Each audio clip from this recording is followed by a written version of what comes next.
स्तोत्रसंहिता 128. परमेश्वराचे भय धरणाऱ्यांची धन्यता.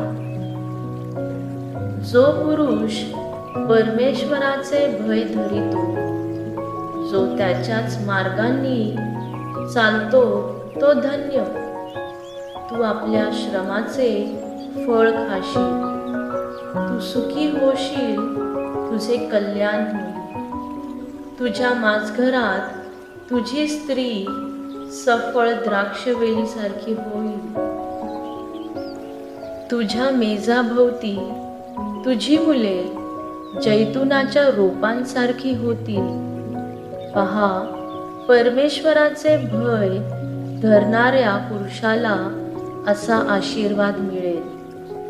परमेश्वर सियोनेतून तुला आशीर्वाद देऊ आणि तुझ्या आयुष्याचे सर्व दिवस यरुशलेमेचे कल्याण तुझ्या दृष्टीस पडो.